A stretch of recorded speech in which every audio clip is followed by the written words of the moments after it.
Hello students, आपका स्वागत है आपके अपने यूट्यूब चैनल पर।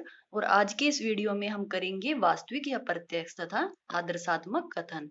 अर्थशास्त्र में हम आर्थिक तथ्यों जैसे बेरोजगारी, मुद्रास्फीति, आर्थिक विकास का केवल वास्तविक अध्ययन ही नहीं करते, बल्कि इससे संबंधित नीतियों का भी अध्ययन हम करते हैं। हम सिर्फ इतना ही अध्ययन नहीं करते कि अर्थव्यवस्था में जो है बेरोजगारी है, मुद्रास्फीति है, यही नहीं पढ़ते। हम क्या पढ़ेंगे कि अगर ये समस्याएं हैं तो इनको दूर करने के लिए नीतियां भी बनाई जाती हैं, उनका भी हम अध्ययन करते हैं।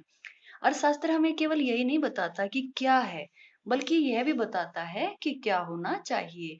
जैसे सिर्फ इतना ही नहीं बताएगा कि देखो अर्थव्यवस्था में बेरोजगारी है या मंदी है, यही नहीं बताता, बल्कि यह भी बताता है कि हमें क्या करना चाहिए, इन परिस्थितियों में हमें क्या करना चाहिए।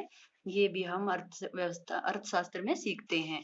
अर्थशास्त्र में हम दो प्रकार के कथनों का अध्ययन करते हैं। पहला है वास्तविक कथन, दूसरा है आदर्शात्मक कथन। वास्तविक कथन क्या है? वास्तविक या प्रत्यक्ष कथन वे कथन हैं जो वास्तविक जानकारी प्रदान करते हैं।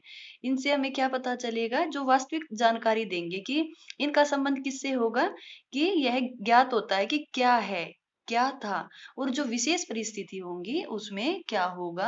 हम इनका अध्ययन वास्तविक या प्रत्यक्ष कथन में इनके अंतर्गत करते हैं। इन कथनों की हम जांच कर सकते हैं।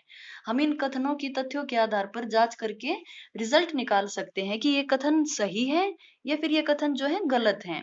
ठीक है। जिस तरीके से जैसे भारत एक अल्प विकसित देश है, या फिर भारत में जैसे कौन सी पंचवर्षीय योजना चल रही है इस टाइम पे, तो अब ये पंचवर्षीय योजनाएं नहीं चलती, पर हम इनका भी निकाल सकते हैं। अर्थशास्त्र के जिस भाग में वास्तविक कथनों का अध्ययन किया जाएगा उसे हम वास्तविक अर्थशास्त्र कहते हैं। वास्तविक कथन के उदाहरण जैसे ले सकते हैं कि जैसे भारत क्या है, एक अति जनसंख्या वाला देश है। भारतीय अर्थव्यवस्था जैसे मिश्रित अर्थव्यवस्था है। ये एग्जाम्पल है वास्तविक कथन के। भारत एक अति जनसंख्या वाला देश है, या भारत में बेरोजगारी पाई जाती है, हमारे देश में जो है कीमतें बढ़ रही हैं। ये क्या है? वास्तविक कथन के उदाहरण हैं। अभी हम करते हैं आदर्शात्मक कथन।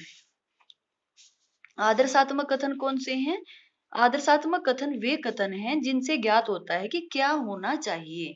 इनसे हमें क्या पता चलेगा कि क्या होना चाहिए, और वास्तविक से पता चल रहा था कि क्या है। ठीक है। तो इन जो ये कथन है आदर्शात्मक कथन, इनका हम मूल्यांकन, ये कथन मूल्यांकन करते हैं। ये किसी नीति के संबंध में हमें सलाह देते हैं कि ये जो नीति है, ये नीति जो है ठीक है या गलत है।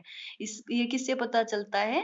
आदर्शात्मक कथन से। इन कथनों के तथ्यों के आधार पर जांच नहीं की जा सकती है। जिस तरीके से वास्तविक में तो जांच कर सकते थे, पर आदर्शात्मक कथनों में हम जांच नहीं कर सकते। उदाहरण के लिए यह कथन भारत को निर्धनता दूर करने के लिए क्या कर सकते हैं कि आर्थिक उदारवाद की नीति अपनानी चाहिए। और क्या है, इस तरीके के जैसे आएंगे ना कि जिसमें ये करना चाहिए, निर्धनता को दूर करने के लिए हमें ये कदम उठाना चाहिए, ये किसके अंतर्गत आएंगे? आदर्शात्मक अर्थशास्त्र के अंतर्गत आ जाते हैं। आदर्शात्मक कथन के एग्जाम्पल क्या हैं? जैसे बेरोजगारी दूर करने के लिए कृषि की तुलना में उद्योगों का अधिक विकास किया जाना चाहिए। भारतीय अर्थव्यवस्था में निजी क्षेत्र को सार्वजनिक क्षेत्र से अधिक महत्व देना चाहिए। तो जिनमें ये सुझाव दिए गए हैं, जैसे क्या होना चाहिए, वो किसके अंतर्गत आ जाता है? आदर्शात्मक कथन के अंतर्गत आ जाता है। और वास्तविक में क्या, कि क्या है, क्या है और क्या था, इसके बारे में हम वास्तविक में पढ़ेंगे, और क्या होना चाहिए ये हम आदर्शात्मक कथन के अंतर्गत पढ़ेंगे। ठीक है। आज की इस वीडियो में हमने सीखा वास्तविक कथन क्या है और आदर्शात्मक कथन क्या है। तो आई होप आपको ये कंसेप्ट क्लियर हो गया होगा। अगर आपको वीडियो अच्छी लगे तो लाइक, शेयर और सब्सक्राइब करना ना भूलें। Thank you.